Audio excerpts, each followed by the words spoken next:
Hello students, before we move on please channel को like, share और subscribe करें। और एक बहुत इंपॉर्टेंट इन्फॉर्मेशन, अगर आपको इस वीडियो के नोट्स चाहिए तो डिस्क्रिप्शन बॉक्स में डाउनलोड लिंक चेक करें। शुक्रिया। इस वीडियो में हम पढ़ेंगे unit 7 systems and socio psychological approaches. चलो शुरू करते हैं। आज हम देखेंगे कि ये अप्रोचेस ऑर्गेनाइजेशन को कैसे समझने में मदद करती है। चलिए शुरू करते हैं। इन दिस वीडियो हम कवर करेंगे 1. इंट्रोडक्शन, स्टूडेंट्स जानेंगे कि दोनों अप्रोचेस क्या एक्सप्लेन करती है। 2. The systems approach and overview, students समझेंगे सिस्टम के इनपुट्स, प्रोसेस और outputs. 3. Organisation as a system, students देखेंगे ऑर्गेनाइजेशन एक ओपन सिस्टम कैसे होता है। 4. चेस्टर बर्नार्ड का सिस्टम अप्रोच, स्टूडेंट्स सीखेंगे कोऑपरेशन, अथॉरिटी और कम्युनिकेशन के concepts. 5. Socio psychological approach, students समझेंगे ह्यूमन बिहेवियर ऑर्गेनाइजेशन को कैसे इंपैक्ट करता है। 6. Maslow's hierarchy of needs, students 5 level need structure को समझेंगे। 7. McGregor's theory X and Y, students employ behaviour के 2 अप्रोचेस देखेंगे। 8. Herzberg's 2 factor theory, students motivation और हाइजीन फैक्टर्स का डिफरेंस समझेंगे। 9. कंक्लूजन, स्टूडेंट्स ओवरऑल लर्निंग्स को समझेंगे। Before we move on, please like, share and subscribe the channel. Thank you. Let's see next topic. 1. Introduction. इस section में students समझेंगे कि systems और सोशियो साइकोलॉजिकल अप्रोचेस क्या होती है और ऑर्गेनाइजेशन को समझने के लिए ये क्यों जरूरी है। 1. आज के ऑर्गेनाइजेशंस बड़े, कॉम्प्लेक्स और फास्ट चेंजिंग होते जा रहे हैं, इसलिए उन्हें समझने के लिए अच्छी अप्रोचेस चाहिए होती है। 2. पहले के थियरीज सिर्फ रूल्स और स्ट्रक्चर पर फोकस करती थी, लेकिन मॉडर्न ऑर्गेनाइजेशंस को एक ब्रॉडर नजरिया चाहिए। 3. सिस्टम्स अप्रोच ऑर्गेनाइजेशन को एक पूरे सिस्टम की तरह देखता है जिसमें सब पार्ट्स एक दूसरे से जुड़े होते हैं। 4. ये बताता है कि हर डिपार्टमेंट, वर्कर और प्रोसेस मिलकर ऑर्गेनाइजेशन को चलते हैं। 5. ऑर्गेनाइजेशन बाहर के एनवायरनमेंट जैसे इकोनॉमी, पॉलिटिक्स, सोसाइटी और टेक्नोलॉजी से भी इन्फ्लुएंस होता है। 6. सोशियो साइकोलॉजिकल अप्रोच ऑर्गेनाइजेशन के ह्यूमन साइड पर फोकस करती है। 7. ये समझाती है कि लोगों की नीड्स, इमोशंस, बिहेवियर और मोटिवेशन उनके काम को कैसे अफेक्ट करता है। 8. दोनों अप्रोचेस मिलकर ऑर्गेनाइजेशन को रियलिस्टिकली और होलिस्टिकली समझने में हेल्प करती है। 9. ये भी बताती है कि ऑर्गेनाइजेशन तभी सक्सेसफुल होता है जब technical system plus human system दोनों बैलेंस में काम करें। Before we move on, please like, share and subscribe the channel. Thank you. Let's see next topic. 2. The systems approach and overview.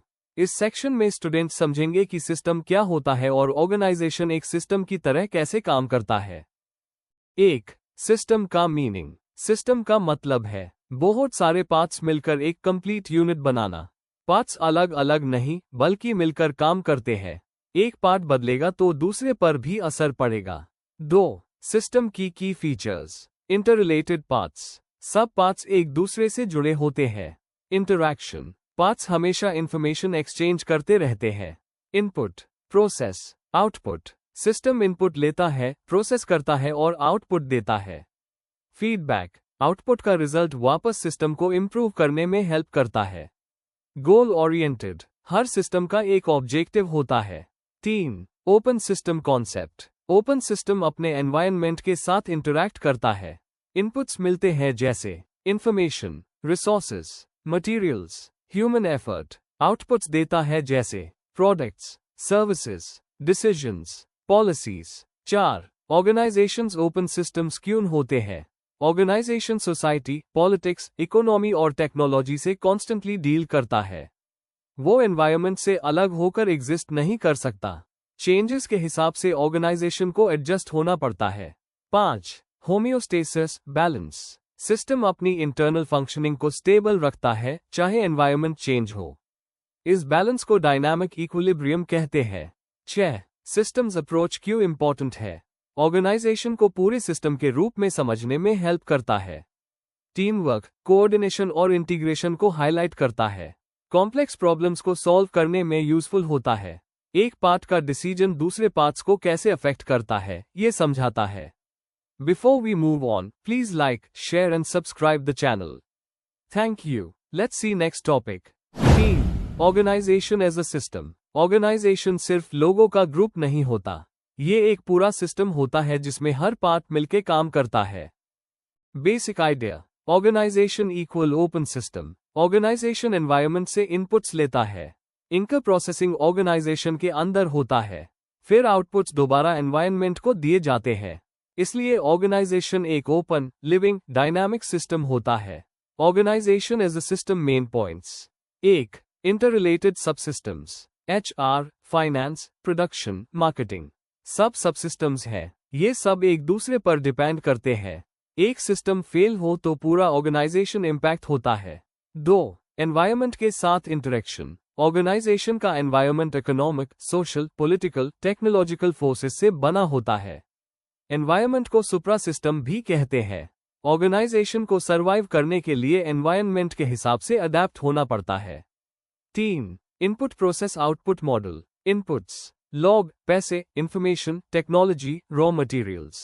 Process, planning, organizing, decision making, coordination. Outputs, products, services, ideas, decisions. 4. Continuous feedback. Feedback system को बताता है क्या सही चल रहा है और क्या इंप्रूव करना है। फीडबैक से डिसीजंस और आउटपुट दोनों बेटर होते हैं। सिस्टम की स्टेबिलिटी मेंटेन रहती है।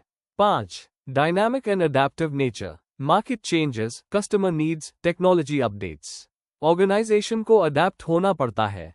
जो सिस्टम अडेप्ट करेगा वही ज्यादा सक्सेसफुल होगा। 6. Goal oriented system. सब सबसिस्टम्स का aim common organisational goals achieve करना होता है। एम्प्लॉयज की एफर्ट्स गोल्स के साथ मैच होनी चाहिए। 7. इस अप्रोच का फायदा, ऑर्गेनाइजेशन को समझने का होलिस्टिक व्यू मिलता है। मैनेजर्स डिपार्टमेंट्स को बेटर कोऑर्डिनेट कर सकते हैं। क्लियर होता है कि सक्सेस तभी मिलती है जब सारे पार्ट्स मिलकर काम करते हैं। Before we move on, please like, share and subscribe the channel. Thank you. Let's see next topic. 4. Chester Barnard का सिस्टम अप्रोच। बर्नार्ड कहता है कि ऑर्गेनाइजेशन एक कोऑपरेटिव सिस्टम होता है, यानी लोग मिलकर, कम्युनिकेट करके एक कॉमन गोल के लिए काम करते हैं। बर्नार्ड के सिस्टम अप्रोच के main points. 1. Organisation as a cooperative system. Organisation तभी चलती है जब लोग मिलकर काम करना चाहते हैं। कोऑपरेशन का मतलब एक ही गोल, एक ही डायरेक्शन, टीम वर्क और समझ। 2. ऑर्गेनाइजेशन के 3 जरूरी एलिमेंट्स। ऑर्गेनाइजेशन तब तक जिंदा रहती है जब ये 3 चीजें हो: कोऑपरेट करने की willingness, common purpose, common goal, effective communication system. 3. Formal और informal organization. Formal organization rules, roles, structure पर बेस्ड, स्पेसिफिक ऑब्जेक्टिव्स को अचीव करने के लिए। इनफॉर्मल ऑर्गेनाइजेशन दोस्ती, इमोशंस, पर्सनल रिलेशंस पर बेस्ड, टीम स्पिरिट और सपोर्ट को स्ट्रॉन्ग करता है। बर्नार्ड कहता है कि दोनों एक दूसरे के लिए इंपॉर्टेंट है। 4. Organisational equilibrium. ऑर्गेनाइजेशन टैब सर्वाइव करती है जब एम्प्लॉय का कंट्रीब्यूशन इक्वल एम्प्लॉय को मिलने वाले benefits. Contribution, skill, time, effort. Benefits, salary, satisfaction, recognition. अगर बेनिफिट्स कम हो, ऑर्गेनाइजेशन वीक हो जाती है। 5. Acceptance theory of authority. Barnard का नया कॉन्सेप्ट। अथॉरिटी तभी होती है जब एम्प्लॉय ऑर्डर को एक्सेप्ट करे। ऑर्डर टैब एक्सेप्ट होता है जब क्लियर हो, ऑर्गेनाइजेशन के गोल से मैच हो, एम्प्लॉय के इंटरेस्ट के अगेंस्ट ना हो, एम्प्लॉय उससे फॉलो कर सके। इसलिए अथॉरिटी का फ्लो बॉटम अप भी होता है। 6. Zone of indifference. कुछ ऑर्डर्स एम्प्लॉय बिना सोच अंतक मान लेता है, ये उसकी जोन ऑफ इंडिफरेंस होती है। जोन जितनी बड़ी, ऑर्गेनाइजेशन उतनी स्मूथ। 7. एग्जीक्यूटिव के फंक्शंस। मैनेजर्स के 3 मेन रोल्स। कम्युनिकेशन को मेंटेन करना, एम्प्लॉयज का कोऑपरेशन एंश्योर करना, क्लियर ऑर्गेनाइजेशनल गोल्स सेट करना।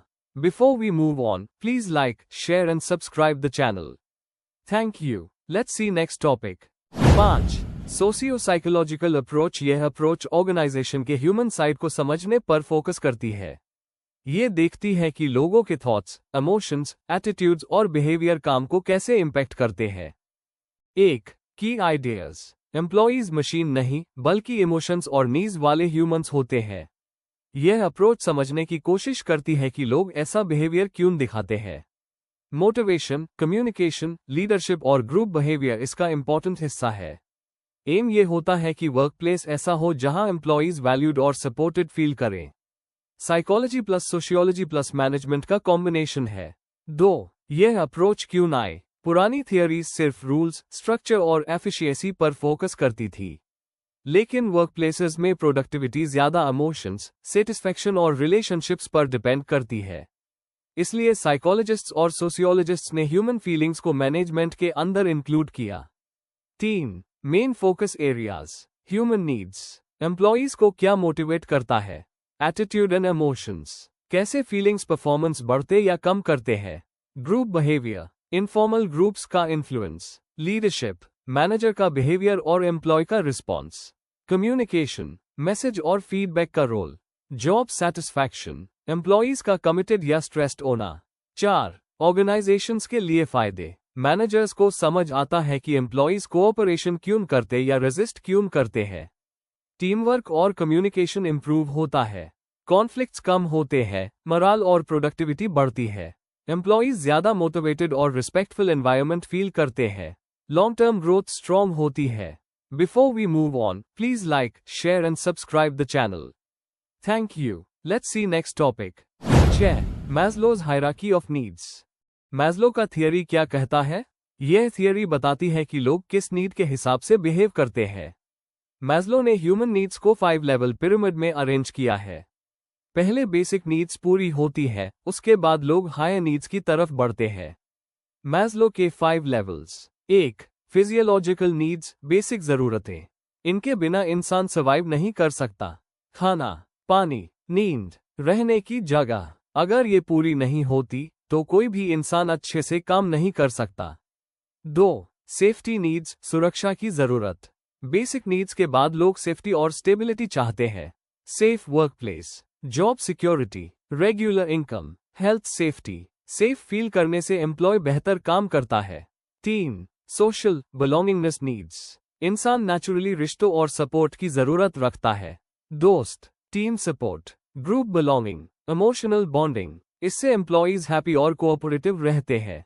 4. अस्टीम नीड्स, सम्मान की जरूरत। लोग चाहते हैं कि उनकी वैल्यू और रिस्पेक्ट हो। Recognition, achievement, status, confidence. Esteem मिलने से एम्प्लॉय हाई मोटिवेशन फील करता है। 5. सेल्फ एक्चुअलाइजेशन नीड्स, सबसे ऊंचा लेवल। इंसान का एम होता है कि वो अपनी पूरी पोटेंशियल तक पहुंच सके। Creativity, personal growth, skill improvement, meaningful work. यहां इंसान अपना बेस्ट वर्जन बनने की कोशिश करता है। 6. जरूरी बातें, नीड स्टेप बाय स्टेप पूरी होती है। नीचे वाली नीड पूरी हुए बिना ऊपर नहीं जा सकते। मैनेजर्स इस थियरी का यूज करके एम्प्लॉयज को बेटर मोटिवेट कर सकते हैं। Before we move on, please like, share and subscribe the channel. Thank you. Let's see next topic. 7. McGregor's theory X and theory Y. Douglas McGregor ने बताया कि मैनेजर्स के 2 तरह के असम्पशंस होते हैं। यह असम्पशंस डिसाइड करते हैं कि मैनेजर कैसे लीड करेगा और एम्प्लॉयज कैसे बिहेव करेंगे। Theory x, negative traditional view. 1. Managers का विश्वास। एम्प्लॉयज काम पसंद नहीं करते, उन्हें लगातार सुपरविजन चाहिए, रिस्पॉन्सिबिलिटी से बचते हैं, स्ट्रिक्ट रूल्स फॉलो करवाना पड़ता है, एम्प्लॉयज क्रिएटिव नहीं होते। 2. थियरी एक्स, मैनेजर का बिहेवियर। ऑथोरिटेरियन स्टाइल यूज करते हैं, स्ट्रिक्ट ऑर्डर्स देते हैं, डिस्कशंस नहीं होती, डर या पनिशमेंट से काम करवाते हैं, एम्प्लॉयज को डिसीजंस में शामिल नहीं करते, मैनेजर और एम्प्लॉय के बीच डिस्टेंस होती है। 3. एम्प्लॉयज पर इम्पैक्ट। मोटिवेशन कम होता है, स्ट्रेस और प्रेशर बढ़ता है, क्रिएटिविटी डेवलप नहीं होती, काम सिर्फ मजबूरी में होता है। Theory Y, positive modern view. 1. Managers का विश्वास। एम्प्लॉयज को काम अच्छा लग सकता है, एम्प्लॉयज सेल्फ मोटिवेटेड हो सकते हैं, रिस्पॉन्सिबिलिटी खुद लेना चाहते हैं, एम्प्लॉयज क्रिएटिव और इनोवेटिव हो सकते हैं, ग्रोथ और लर्निंग के मौके चाहते हैं। 2. थियरी वाई, मैनेजर का बिहेवियर।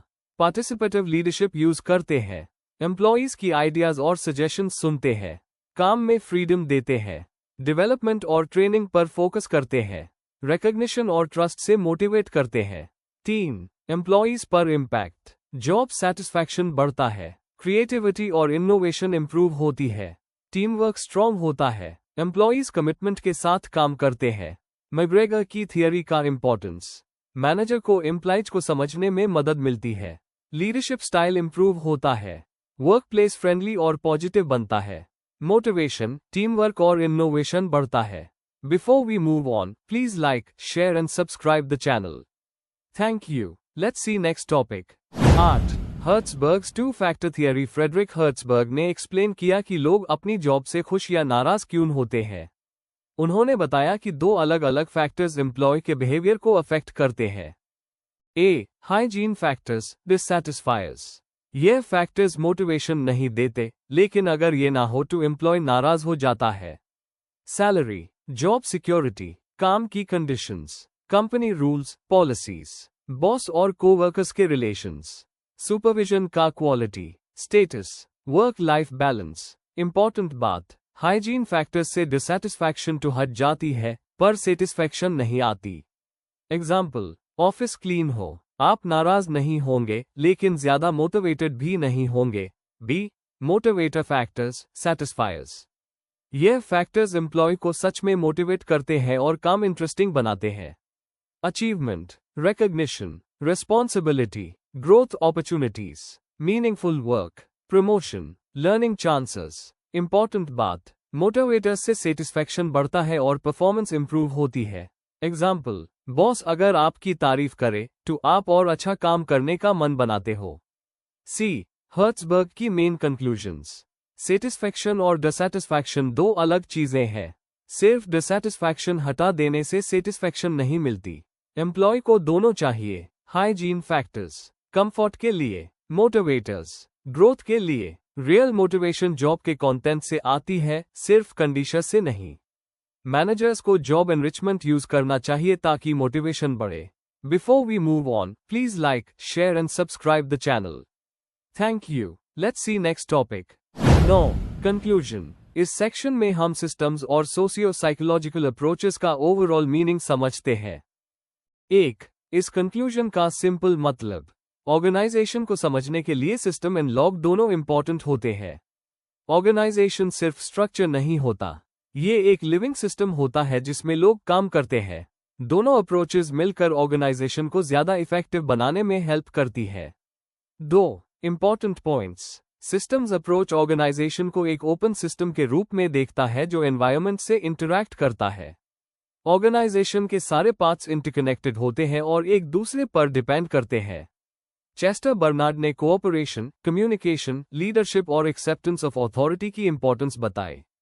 सोशियो साइकोलॉजिकल अप्रोच बताता है कि लोगों का बिहेवियर, एटीट्यूड और मोटिवेशन ऑर्गेनाइजेशन को डायरेक्टली इम्पैक्ट करता है। एम्प्लॉयज मशीन्स नहीं, उनके पास नीड्स, फीलिंग्स और एक्सपेक्टेशंस होती है। मैस्लो का नीड हायरार्की बताता है कि लोग मोटिवेटेड टैब होते हैं जब उनकी नीड्स पूरी होती है। मैग्रेगर के थियरी एक्स और यह दिखाते हैं कि मैनेजर की सोच एम्प्लॉय परफॉर्मेंस को बदल देती है। हर्ट्सबर्ग कहता है कि मोटिवेशन और डिससैटिस्फैक्शन अलग अलग फैक्टर्स से आते हैं। यह थियरीज मिलकर ऑर्गेनाइजेशन को ह्यूमन फ्रेंडली बनाती है। मैनेजर को टेक्निकल चीजों के साथ साथ ह्यूमन साइड का भी ध्यान रखना चाहिए। इन अप्रोचेस से ऑर्गेनाइजेशन में टीम वर्क, मोटिवेशन, कम्युनिकेशन और एफिशिएंसी बढ़ती है। ओवरऑल, ये बताता है कि एक सक्सेसफुल ऑर्गेनाइजेशन वो होती है जो सिस्टम एंड लॉग दोनों को समझकर काम करे। Before we end, please like, share and subscribe the channel for more such study materials and one important information अगर आपको नोट्स चाहिए तो डिस्क्रिप्शन बॉक्स में डाउनलोड लिंक दिया हुआ है, जरूर चेक करें। Thank you.